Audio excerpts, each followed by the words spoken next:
Hi, good morning everyone. So narito na naman po tayo sa ating Understanding Culture, Society, and Politics, and we are now on Module 4. Okay, so let's start. Today we are going to focus on the significance of cultural, social, political, and economic symbols and practices. Remember last time we had cultural relativism and ethnocentrism. So we defined the characteristics of the two and uh, tulad nga ng sinabi ninyo, these two are possible characteristics or manifestations of the people based on their behavior. Okay, so if you are an ethnocentric person, you regard your culture as the best and you don't even bother to recognize other cultures. However, when we say cultural relativism, this is the opposite of ethnocentric.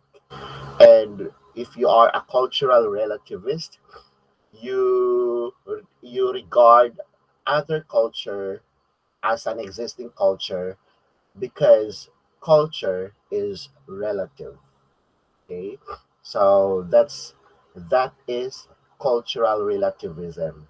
Okay, and you are not judgmental of other cultures.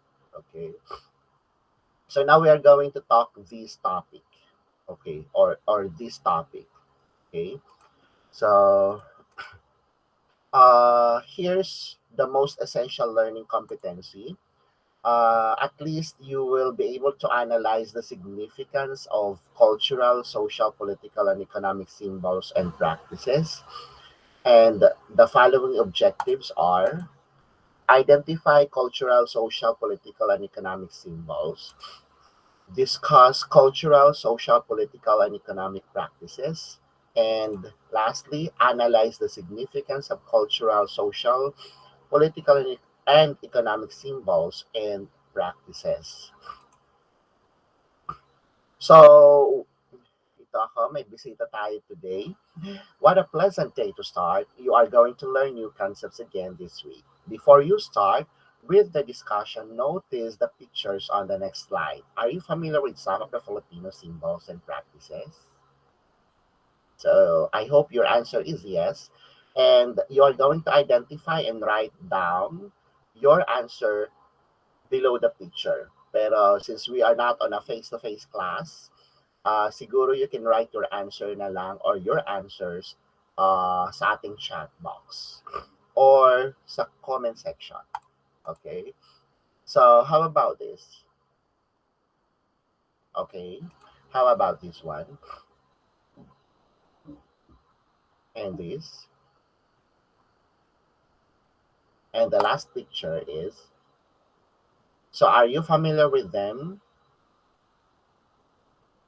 Are these symbols that represent Philippine culture? Diba? Okay. So if you identify all the pictures correctly, then congratulations. It means you already have a prior knowledge about the cultural symbols and practices. Learning the lesson will be much easier for you. If you did not get all of them correctly, do not worry because as we proceed in this module, we will learn more about the cultural, social, political, and economic symbols and practices. Again, hindi tayo lalabas ng bansa. We will be talking about these cultural, social, political, economic symbols in the Philippines. Okay? So, Philippine ang ating konsepto. So, I have here another activity. So, tell me, what are your thoughts on these two social symbols that you often see? And you are going to compare them and explain which of the two should be more posted. How about this one? Siguro ang nasa isip ninyo is, this is a religion symbol. How about this one? Of course, we are familiar with this. Napapanahon, di ba? This is very timely. No face mask, no entry. Saan nga ba ito ginagamit? Saan nyo ito makikita itong symbol na to? Diba usually kung sasakay ka ng sasakyan, pero may mga sasakyan ako hindi walang sila ganito or papasok sa mall or sa mga establishments, 'di ba? Ganyan 'yan. So, sa sino or alin sa dalawa ang kailangan natin i-post sa ngayong panahon 'to? Sana dalawa, pero very timely itong no face mask, no entry, 'di ba? So, part of this culture universal is the use of symbols in sharing same meanings to represent an idea or ideology. This is true. Symbols enable people to go beyond what is known or seen by creating a connection between otherwise very different concepts and experiences. Okay? So actually, lahat ng ginagawa natin araw-araw, we always deal with symbols. Okay? Hindi ka na kailangan magsalita as long as you see these symbols are any symbols around you, hindi mo na kailangan magsalita at magtanong, di ba? Okay. So, culture, social, political, and economic symbols. Okay, what is symbol or what are symbols? Symbol is an object, word, or action that stands for something else without natural relationship, and this is cultural defined. Kapag even colors, you have symbol. Lalong-lalo na ngayon, very timely, nagsisimula na naman ng ating election. So, what does yellow mean to you? Blue or black, di ba? Sinong kandidato ang mayroong ganong kulay? So, color is a symbol. Okay? Symbols such as gestures, the sign, objects, signals, and words help people understand the world. Do you agree with that? Of course, yes. Okay? Nakakatulong yan sa iyo sa pag pag-intindi sa mga nangyayari sa ating mundo or sa inyong society. Symbols provide clues to understand experiences. Yeah. They relay recognizable meanings that are shared by societies. This is very true. Symbolism, on the other hand, is when something represents abstract ideas or concepts. It assigns names, denominations, and defines relationships between various elements articulated within a narrative.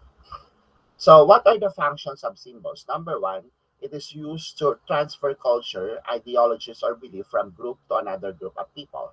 Number two, it is also used to preserve traditions or beliefs of a certain group of people. Yes. All symbols contain the face and hidden values. Correct. Kung hindi mo alam yung ibig sabihin ng simbolo na yun, then that's hidden to you. The hidden value in a functional perspective holds greater meaning and importance than the face value. Diba? And last, symbols and symbolism have been used to create movements, spread ideas, and share advocacies that surpasses time and distance. Okay? So what are the types of symbols? Number one, cultural symbols. This is the manifestation that signifies ideology of a particular culture that has meaning within that culture. So ano nga ba yung mga cultural symbols sa Pilipinas?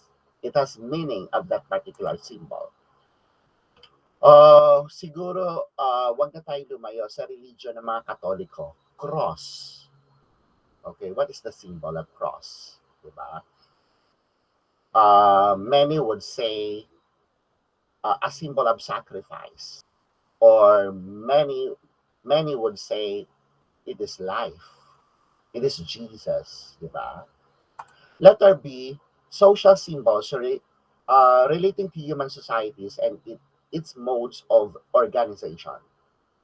Like, for example, your social class in the society, it could be a social symbol. If you belong to low, middle, and high status in life. And paano natin masasabi? I remember some of the memes found on Facebook. paano mo masasabi kung yung kaklase ng elementary ka ay nakakangat sa buhay? Tapos marami ako nabasang comment doon, kung ang kanilang bag ay digulong, yung hinihilang bag na digulong, kung laging may dalang pagkain sa school.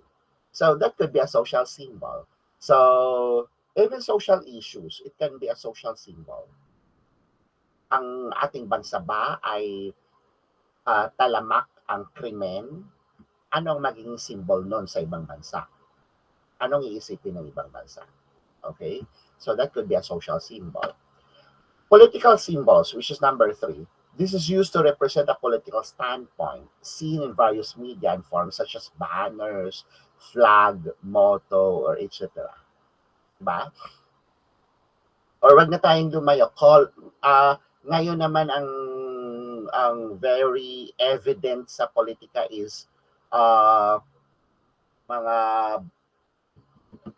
mga yung kulay, 'di ba? Yung kulay that the color that represents them. Like for example ngayon, yellow or pink or blue or black, 'di ba? So that's a political symbol. These 3 colors are political symbols, 'di ba? Economic symbol. This is used in production, distribution, and consumption of goods and services like the currency, the market, labor demands, and other economic activities. For example, kanina, I presented to you about the peso sign. That can be an economic symbol. Tapos so yung S, tapos may ganon, that could be a dollar sign. And it's economic symbol. Diba? Currency. Okay? So, what are the general examples of cultural and practices? Number 1, objects, figures, sounds, and colors. Itong color, paulit-ulit kong binabanggit kanina. Diba? Number 2, facial expressions, word interpretations or gestures such as like handshake, the hand signal, or instead of symbols and signs. Diba? Okay, if you do the handshake with a person you have met just now, what does it mean? Or if you met someone just like for example medyo malayo sa'yo, then you will say like this. So what does it mean? Diba? That means nire-recognize mo yung taong yun. Diba? It can be a facial. That can be a general example of cultural symbols. Even your facial expressions, kapag nakangiti ka, ibig sabihin masaya ka. Pero kapag nakasimangot ka or hindi ka that means hindi ka natutuwa. Diba? So that can be cultural symbols. Okay? Cultural practices are the manifestations of a culture or subculture, especially concerning the traditional and customary practices of a particular ethnic or other cultural groups. Like, for example, religious and spiritual, the medical treatment, the forms of artistic expressions, culinary, housing, and child-rearing practices. So these are the cultural practices. Okay, medical treatment. Usually, mga Pilipino, instead of going to the doctor, anong ginagawa nila as a substitute? Usually sa mga albularyo. Diba? That's part of cultural practices among Filipinos. Diba? And a religious symbol is an iconic representation intended to represent a specific religion or a specific concept within a given religion. Like for example, kanina sabi ko, how about the cross? Okay, mga Katoliko yon, di ba? How about yung kapag nakakita ka ng ng parang flag that may tatlong kulay ba yon? Di ba iglesia yon, yung may green, white, I forgot, something like. Correct me if I'm wrong. And some examples of religious symbols around the world. Okay? So, hindi na tayo sa Pilipinas. Tingnan natin yung ibang bansa naman. About this one, hindi lang naman Pilipino ang mayroong ganitong symbol, di ba? There are some Catholics around the world. Okay, the Christian cross. The Christian cross has traditionally been a symbol representing Christianity or Christendom as a whole and is best known symbol of Christianity. Diba? How about this one? Are you familiar with this symbol? Diba may star? Okay. This is the star and the crescent. Itong na gano'n, like C, pabaliktad na C. So the star and crescent symbol was used as the flag of the Ottoman Empire in 1844. Remember about your history, the Ottoman Empire? Okay. And how about this one? This is also star. Anong symbol nito? This is the Jewish flags. Star of David, I think. Yeah. Featuring hexagram alongside other devices appear from early as 14th to 15th century. Use of the Star of David is representing the Jewish community is first recorded in Vienna. Okay. So Star of David, nabanggit yan sa religion. Okay, some examples of cultural symbols in the Philippines. How about the national items and symbols are used to create Filipino identity and to promote solidarity and unity in the nation? Okay. How about this one? These are the national items and symbols. Alam natin kapag nakita nyo yung larawan na yan, he is Jose Rizal. And who is Jose Rizal? He is our Philippine national hero. Diba? How about this bird? Kapag nakita nyo yung ganyang ibon, alam nyo, that's a Philippine eagle. At anong simbolo ng agila? Diba? And also this one, the Philippine flag. What is the symbol of that flag? Diba? And also this one, Lupang Hinirang, which is our Philippine national anthem. So anong mga simbolo na yun? Diba? So they belong to national items and symbols. Okay, some examples of cultural practices in the Philippines naman ay itong nabanggit ko kanina, the traditional medical practices, yung pagpunta sa mga albularyo. Napanood ko kagabi yung Jessica Soho about pambabarang, di ba? Yung paggamit ng mga herbal medicines as an alternative medicines. Okay? So another one, the religions and spiritual practices. Are you familiar with Obando Festival in Bulacan? Na magsasayo-sayo ka doon? Because that's a festival for fertility. The Sinulog Festival in Cebu. Diba? The Panaad Festival in Camiguin. Okay? The Feast of the Black Nazarene in Quiapo, Manila. So these are spiritual practices. The culinary practices, like 3 meals in a day. Tayo mga Pilipino, we have to eat 3 meals a day. Yung pagkain ng adobo, yung sinigang, yung mga pagkain ng mga street food, these are very Filipinos. Pagkain ng balot, okay, ng rice cake naman sa ibang bansa. Diba? Okay, the child rearing practices. Okay, yung pagmamano. Because pagmamano is being inculcated to us by our grandparents. So, hanggang ngayon, kinakailangan pa rin natin sundin yon. Paggamit ng po at opo, when we answer, when we talk to person mas matanda sa atin, especially parents and grandparents. Okay? So, what are the social symbols and practices? It is visible, external denotation of one's social position, indicator of one's social or economic status. Okay? Status symbol relates to how individuals and groups interact and interpret various cultural symbols. It can be seen in clothing or possessions. Diba? Wow, I have Prada, I have Louis Vuitton bag.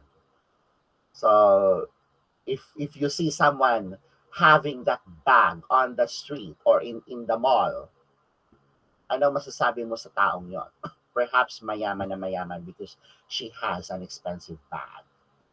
Sabi nga nung napanood ko na pelikula, yung sila Claudine, sila Kim Chu, bags is what you are. Diba? It signifies your status in life. Bag is who you are, sabi ni Claudine. Diba? So, okay. So, status symbol, like lalong-lalo na tayo sa mga Pilipino, black symbolizes death or evil. Diba? Kapag white naman, ibig sabihin sa atin, purity or peace. Kapag red naman, that means blood, war, possession, or in danger. Diba? Tapos pag purple naman, that means royalty. So, these are symbols. Tapos yung nakikita niyo mga picture dyan, ayan, kung may makita kayong taong papalabas sa pinto, that means exit. Tapos yung no mask, no entry. Tapos ito. Tapos ito, that means, ano ba yan? Ito, that means no smoking. Ito, anong ibig sabihin nito? I forgot. Is-search ko pa yan mamaya. Okay? Pero kung alam nyo, pwede nyo naman i-comment sa ating comment section. Political symbols and practices. Okay? The artifacts or objection of different political meanings, especially related to power. Okay? So, ayan. So, examples of common political symbols using colors. Diba? Pag black, that means anarchism. Medyo fascism, Catholicism, Christianity, democracy.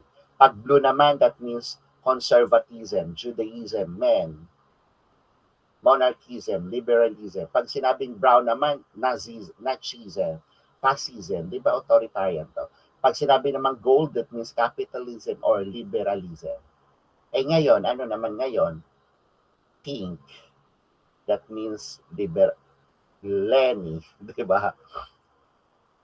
Blue. Ano bang blue? Si Marcos ba? Something like that. Tapos may narinig ako, I do not know how true. Pag black daw, si Ping Lacson. I do not know if it is true. Narinig ko lang. Okay. Political practices in the Philippines. Okay, unang-una, very, very uso ito. The political dynasties. Okay? Pagkatapos ng tatay, ang sunod naman na mamumuno ay anak. Ang sunod naman na mamumuno ay asawa. After niyan, blah, blah, blah. So, family members. Diba? Filipino clans. Uso ito. Tayong mga Pilipino ay very family-oriented. Kaya, nire-research natin yung ating mga clans kahit hindi na natin nakikita or talagang hindi natin, kahit kapilido mo lang, ituturing na natin na kapamilya. Diba? Celebrities turn to politicians. I remember, napanood ko nung isang gabi, si Gretchen Barreto ay kakandidato bilang konsihal somewhere in, nakalimutan ko, Pampanga ba? Basta, marami mga celebrities na nagiging politicians. Okay? Ginamit yung kanilang kasikatan nung artista pa sila, tapos kakandidato sila ulit. Sino-sino bang mga artista na politicians ngayon? Ang dami, di ba? Palakasan system, okay, refers to a system of getting an advantage when having or known someone powerful from the office that can recommend you. Malakas to, kaya nakapasok to sa trabaho. Okay? Mayroon yang kamag-anak na congressman, something like that. So that's palakasan system. Trapo, or means traditional politics. Okay? Catholic Church influence, sabi nila hanggang ngayon, or nung unang panahon, lalo na panahon ng mga Kastila, napakalakas ng impluensya ng mga paring Katoliko. Okay? Okay, the power revolt. Okay? Nang unang panahon, maraming mga revolts ang nangyari. Okay? So, what are economic symbols naman? When we say economic symbols, represents economic standpoint. It can be money, the currency, stock exchange, life insurance, the banking. Kaya yung mga bangko, kung mapapansin niyo, mayroon silang mga tagline. We find ways. Ano yan? BDO, something like that. Kasi yun ay economic symbols, di ba? Pwede na rin maging economic symbols yung mga taglines or yung kanilang mga logo. Okay? Ayan. Ito, mga currency. Yan, no? Napapansin ninyo yung mga signs na yan. Yan, yung Korea, W, di ba? Kasi that's one. Yung Thailand naman, which is baht. Okay? So, yon. Philippine economic practices. Okay, are you familiar with alkansya? You still have alkansya? Napaka-traditional. Mga bata pa lang tayo, tinuturuan na tayo ng mga magulang natin para mag-impok. Saan nilalagay? Sa alkansya. Okay? Very Filipino. Okay. Another way of economic practice is the paluwagan. Are you familiar? I remember some of my students nung face-to-face class pa lang noon, naririnig ko sila, may mga paluwagan sila. And I know how I know naman na alam nyo how it works. Magbabayad kayo, nagpag-usapan ninyo a certain amount like 10 pesos every day. Then at the end of the week, Friday, mayroong kukobra, 'di ba? Mayroong, I do not know if it is Tagalog term, kukobra, or mayroong isa sa inyo na magwi-withdraw, withdraw ba ang tawag? Basta babayaran. Yeah, the money will cycle throughout the group. Okay. May schedule yon kung sino ang kukuha ngayong week, sino ang kukuha next week, something like that. So, paluwagan system. Significance of symbols and symbolism. Ano nga ba ang importansya ng symbols? Mahalaga ba ito sa atin? Of course, yes. Symbols have been part of our lives and growth as humankind. Hindi na talaga ito nawala sa atin. Diba? The usage of symbols and symbolisms have given mankind an avenue to communicate with different groups of people, influence others of different ideologies, and preserve values that were transferred from generation to generations. Okay? Symbols or symbol is used for communication. So, I have here a short activity. Give the meaning of each of the following symbols. Okay? Kung ako sa inyo, isusulat nyo ito sa inyong papel, tapos isubmit nyo sa akin sa messenger. Okay. Pero sa iba na mga nanonood dyan, you can write down your answers sa comment section. Okay? So, i-upload ko naman to sa YouTube. So, if you have answers, then write down your answers sa comment section. Okay? Number 1, how about jeepneys? It symbolizes what? Very Filipino, ano? How about Philippine national flag? What does it mean to you? Bayanihan. Anong simbolo ng bayanihan? Circumcision. Okay, anong simbolo nito? Okay, fiesta. Philippine eagle. Yellow color. Hindi sa politika ang yellow color, di ba? Black color. Okay? So, now kung mayroon kayong sagot niyan, sa mga estudyante ko, pwede niyong isulat sa papel ang inyong sagot. At saka sa mga iba namang estudyante, pwede niyo namang isulat sa comment section ang inyong sagot. Okay? So, once again, sa mga estudyante ko, kung mayroon kayong mga katanungan, feel free to PM me or message me sa aking messenger. You know my contact number. Huwag kayong makalimot magtanong. Okay? Para naman sa mga nanonood at saka sa mga subscribers ko, so if you are willing to participate, then go ahead. Just write down your your answer sa comment section. Okay? So once again, thank you so much sa pakikinig sa aking discussion ngayong linggong ito. Okay? So, bye everyone. Thank you and until next time.